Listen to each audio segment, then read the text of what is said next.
नमस्कार दोस्तों, एक बार फिर से आपका स्वागत है अपने चैनल स्टडी पॉइंट मौर्य में।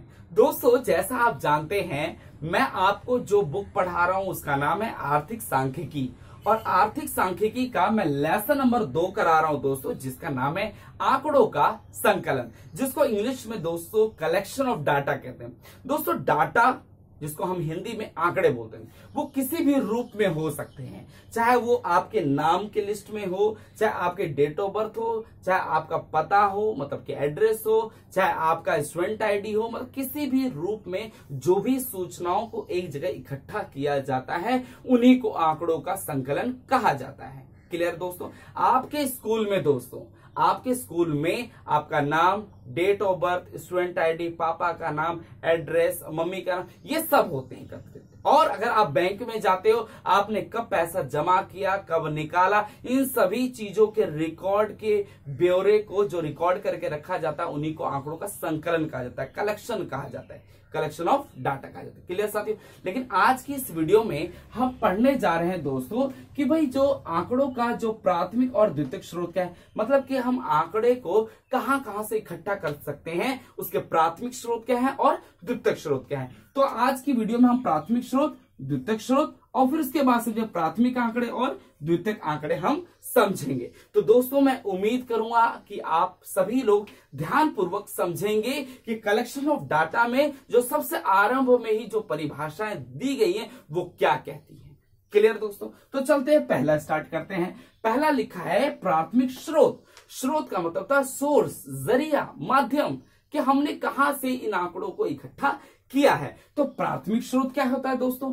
कहता है कि प्राथमिक स्रोत से अभिप्राय उद्गम के स्रोत से है, कि मतलब आंकड़ों को कहां से वो जन्म लिया है, कहां से उस आंकड़ों का मतलब कि वो आंकड़े हमने प्राप्त किए हैं। तभी तो लिखा प्राथमिक स्रोत से अभिप्राय उद्गम के स्रोत से आंकड़ों का संकलन होता है। मान लो आप किसी बैंक में आप अपना अकाउंट खुलवाने जाते हैं, नया अकाउंट, तो क्या उस बैंक के पास पहले से ही सूचना होती है कि आपका नाम क्या है, आपका अकाउंट नंबर? नहीं ना, क्योंकि आप दोस्तों अपना नाम, पता, पिता का नाम आप कब देते हैं? जब आप वो फॉर्म भरते हैं और उसके साथ आप कोई ना कोई पेपर संकलित करते हैं, चाहे आप आधार कार्ड रखें, चाहे वोटर आईडी कार्ड रखें, चाहे पासपोर्ट रखें। दोस्तों, आपका बेसिक इंफॉर्मेशन, चाहे आपका नाम हो, पिताजी का नाम हो, डेट ऑफ बर्थ हो और एड्रेस हो, ये आप उस जो संकलित कर रहे हैं, जो आप आईडी, उसी के साथ होती है दोस्तों। तो तभी तो कह रहे हैं दोस्तों कि जो प्राथमिक स्रोत क्या है कि से अभिप्राय उद्गम के स्रोत से। आप बैंक में खाता खुलवाने जाते हैं तो भाई बैंक के लिए उद्गम स्थान कहां हो गया कि आप जो आधार कार्ड दे रहे हो, आप जो वोटर आईडी कार्ड दे रहे हो, आप जो पासपोर्ट संकलित कर, उसी से तो वो देख करके आपका नाम बैंक अकाउंट में चढ़ाता है। मतलब आपका जब खाता खुलता है तो आपका नाम लिखता है दोस्तों, आपके पिताजी का नाम लिखता है और घर का एड्रेस लिखता है दोस्तों। तो ही तो बोल रहा है कि प्राथमिक स्रोत क्या है, कि भाई आंकड़े कहां से मिल रहे हैं, आंकड़े कहां से मिल रहे हैं दोस्तों, कि प्राथमिक स्रोत से अभिप्राय उद्गम के स्रोत से, कि कहां से हम आंकड़े इकट्ठा कर रहे हैं, वही हमारा उद्गम स्रोत है। ठीक है दोस्तों? तो उद्गम स्रोत से आंकड़ों का संकलन होता है। चाहे अगर आप दोस्तों अपने स्कूल में एडमिशन कराने जा रहे हैं तो भी आप अपनी जन्म पत्री देंगे अपना, है ना दोस्तों, अपनी जन्म पत्र देंगे, तब आपका नर्सरी केजी में आपका नाम लिखा जाएगा, आपका आधार कार्ड दिया जाएगा। तो वही तो है दोस्तों उद्गम स्रोत, के आंकड़े कहां से लिए जा रहे हैं। क्लियर है साथियों कि आंकड़ों को किस माध्यम से इकट्ठा किया जा रहा है, वही आपका उद्गम स्रोत है। उद्गम स्रोत से जो भी आंकड़े इकट्ठा किए जाते हैं उसको हम प्राथमिक स्रोत कहते हैं। क्लियर है साथियों? अब चलते हैं द्वितीयक स्रोत। द्वितीयक स्रोत क्या होता है? द्वितीयक स्रोत से अभिप्राय एक उस एजेंसी या संस्था से उक्त सांख्यिकी सूचना प्राप्त करने से है जिसके पास वांछित सूचना पहले से ही उपलब्ध है। क्लियर दोस्तों? मान लीजिए आपने 10वीं पास करी और आपका डॉक्यूमेंट्स खो गया।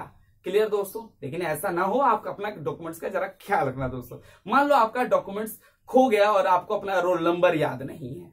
क्लियर है? तो आप क्या करोगे? आप अपने स्कूल में जाओगे कि सर मैं इस क्लास में पढ़ता था, मुझे मेरा रोल नंबर नहीं पता। तो आपको उनके पास जो वांछित सूचना पहले से है, जो भी आंकड़े पहले से ही हैं, वो आपको आपका जो रोल नंबर था 10वीं का चाहे 12वीं का बोर्ड का रोल नंबर जो था, वो दोस्तों आपको वो रोल नंबर दे देंगे, जिसके माध्यम से आप अपना लेटर लिख करके, एप्लीकेशन लिख करके दोस्तों आप अपना जो भी आपका बोर्ड है आप वहां पर दे करके अपने जो है अपनी जो सर्टिफिकेट है और मार्कशीट आप इशू करवा सकते हैं। तो मेरा कहने का तात्पर्य क्या है, द्वितीयक स्रोत का मतलब क्या है? द्वितीयक स्रोत मतलब कि उस एजेंसी और संस्था, हमारा स्कूल जो है दोस्तों वो भी एक संस्था ही है। क्लियर है दोस्तों, एक इंस्टीट्यूशनल है।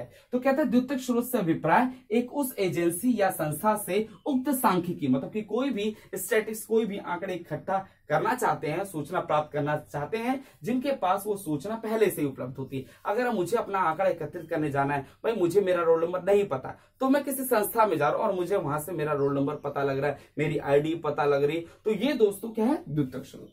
पहला जरिया क्या है भाई, जहां से उद्गम हो रहा है, उद्गम स्रोतों से प्राप्त आंकड़ों को प्राथमिक आंकड़े, और द्वितीयक स्रोत क्या होता है, जहां किसी संस्था और एजेंसी से आप सांख्यिकी सूचना प्राप्त करते हैं, जिसके पास वांछित सूचना पहले से ही मौजूद या उपलब्ध होती है।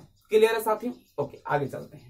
जैसे फॉर एग्जांपल एक और बता देता हूं दोस्तों, द्वितीयक स्रोत में आपको अपना रोल नंबर नहीं पता, मान लो आप कोई भी एप्लीकेशन फॉर्म भरे, आपको रोल नंबर नहीं पता, बट आप अपना नाम भरते हो और डेट ऑफ बर्थ भरते हो, तो आपको वो रजिस्ट्रेशन नंबर दिखा देता है, तो वो भी एक तरीके से द्वितीयक स्रोत है। क्लियर साथियों? द्वितीयक स्रोत मतलब क्या कह सकते हैं, द्वितीयक स्रोत से अभिप्राय एक उस एजेंसी या संस्था से उक्त सांख्यिकी सूचना प्राप्त कर सकते हैं, जिसके पास वांछित सूचना पहले से। भाई आपने फॉर्म भरा, क्लियर, और आप भूल गए, भाई मैंने 6 महीने बाद फॉर्म भरा था, मैं भूल गया रजिस्ट्रेशन आईडी क्या थी यार और पासवर्ड क्या था, तो आप क्या करते हो, वहां पे फॉरगेट पासवर्ड क्लिक करते हो, तो दोस्तों वहां पे अपना नाम भरते हो और फिर उसका डेट ऑफ भरते हो, और जहां पे वो जो एक बार कोड होता है वो भर देते हो दोस्तों, और उसके आधार पर फिर आपका रजिस्ट्रेशन नंबर मिल जाता है। तभी तो लिखा कि उस एजेंसी या संस्था का उस सांख्यिकी सूचना प्राप्त करने से है, जिसके पास वांछित सूचना से पहले, क्योंकि आपने पहले ही वो फॉर्म भर दिया था। क्लियर साथियों?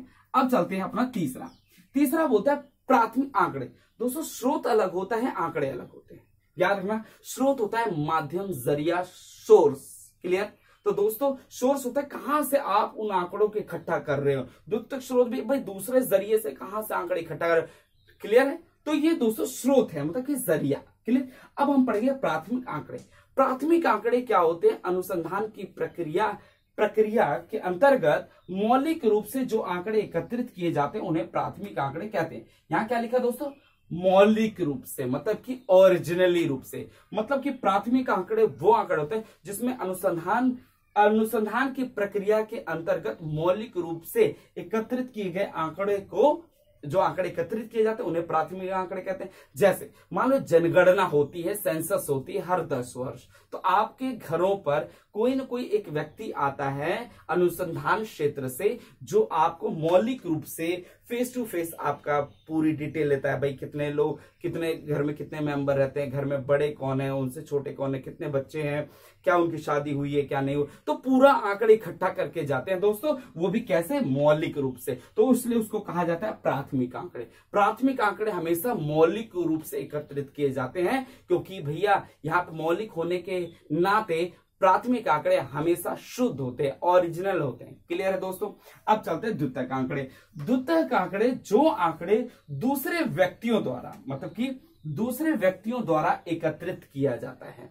जैसे दोस्तों आप कोई भी नेट पे कोई भी चीज ढूंढते हैं, तो वो आपका द्वितीयक आंकड़े। क्यों? क्योंकि आप डायरेक्ट उस संस्था में जाके सूचना एकत्रित नहीं कर रहे हैं, लेकिन आपने दूसरे व्यक्ति, मतलब कि दूसरे सोर्स से, दूसरे तरीके से, दूसरे व्यक्ति द्वारा आपने आंकड़े इकट्ठा कर लिए, उसी को द्वितीयक आंकड़े कहते हैं दोस्तों। क्लियर है दोस्तों? अगर मान लो रेलवे बोर्ड के बारे में आप कुछ जानना चाहते हैं, तो रेलवे बोर्ड के पास आप प्रत्यक्ष रूप से न जाकर के आप किसी न किसी दूसरे माध्यम से आंकड़े इकट्ठा करना चाहते हैं, तो आपका वो द्वितीयक स्रोत कहलाता है। क्लियर दोस्तों? तो दोस्तों मैं उम्मीद करूंगा कि आज आपने प्राथमिक स्रोत, द्वितीयक स्रोत, प्राथमिक आंकड़े, द्वितीयक आंकड़े आपने समझा होगा। एक बार दोस्तों मैं रिवीजन करा देता हूं। भाई प्राथमिक स्रोत क्या होता है? प्राथमिक स्रोत से प्राय उद्गम के स्रोत से है, उद्गम के स्रोत से आंकड़ों का संकलन से है, मतलब कि आंकड़ों को जहां से हम इकट्ठा कर रहे हैं उसका उद्गम कहाँ है, उसकी जो एक फाउंडेशन का है, नींव कहां से, शुरुआत कहां से हो रही है। तो भाई आपकी, जैसे मैंने बताया आपको, आप अपना अकाउंट खुलवाते हैं दोस्तों, अकाउंट खुलवाते हैं तो आप सबसे पहले अपना आधार कार्ड देते हैं। भाई बैंक के पास पहले से ही कोई आंकड़े नहीं होते हैं आपके, तो आप अपनी सूचना देते हैं, आप अपना उद्गम कर रहे हैं, आप आंकड़ों का उद्गम कर रहे हैं। तो बैंक के पास उद्गम केंद्र कहां से बन गया भाई, आपके आधार कार्ड को देख करके आपका अकाउंट खोल दिया दोस्तों। तो ये आपका क्या हो गया, उद्गम स्रोत। तो वो प्राथमिक स्रोत हो गए, मतलब कि प्राइमरी सोर्स, मतलब कि पहले कहां से वो आंकड़े इकट्ठा हुए। क्लियर। द्वितीयक स्रोत दोस्तों, द्वितीयक स्रोत से अभिप्राय उस एजेंसी या संस्था से उपयुक्त सांख्यिकीय सूचना प्राप्त करने से जिसके पास वांछित सूचना पहले से ही है। भाई अगर मैं बैंक में जा रहा हूं दोस्तों, बैंक में पासबुक एंट्री कराने जा रहा हूं, तो दोस्तों वो पूछता है कि भाई आपके पास पासबुक है, तो पासबुक हम देते हैं, क्योंकि कैसे, फिर वो हमारे पास वो वांछित सूचना बैंक के पास पहले से ही होती है। तो वो क्या करता है दोस्तों, टाइप करके हमारा पासबुक एंट्री कर देता है। तो वो पहले से ये सूचना है, क्योंकि अगर खाता नहीं खुला तो आप बोलो पासबुक एंट्री करते, तो कैसे करेगा दोस्तों। क्लियर। तो उसके पास पहले से जो सूचना है वो रिकॉर्ड करेगा, वो कंप्यूटर पर टाइप करेगा अकाउंट में और फिर आपका प्रिंट कर देगा। तो वो आपका क्या है दोस्तों, द्वितीयक स्रोत, दूसरा जरिया हो गया। भाई प्राथमिक आंकड़े जो अनुसंधान की प्रक्रिया के अंतर्गत आंकड़े जो होते हैं वो मौलिक रूप से एकत्रित किए जाते हैं, वो आपका प्राथमिक आंकड़े। द्वितीयक आंकड़े, जो आंकड़े किसी दूसरे व्यक्ति द्वारा एकत्रित किए जाते हैं उसको आप क्या बोलते हैं दोस्तों, द्वितीयक आंकड़े। तो दोस्तों मैं उम्मीद करूंगा कि आप लोगों ने आज की इस वीडियो में ये चारों परिभाषाएं पढ़ी हैं। अब इसके बाद हम समझेंगे दोस्तों प्राथमिक आंकड़े द्वितीयक आंकड़ों में अंतर क्या, क्योंकि ये बहुत ही महत्वपूर्ण टॉपिक है। तो दोस्तों मैं उम्मीद करूंगा जो भी आपने समझा वो याद हो गया होगा क्लास में ही। नमस्कार दोस्तों।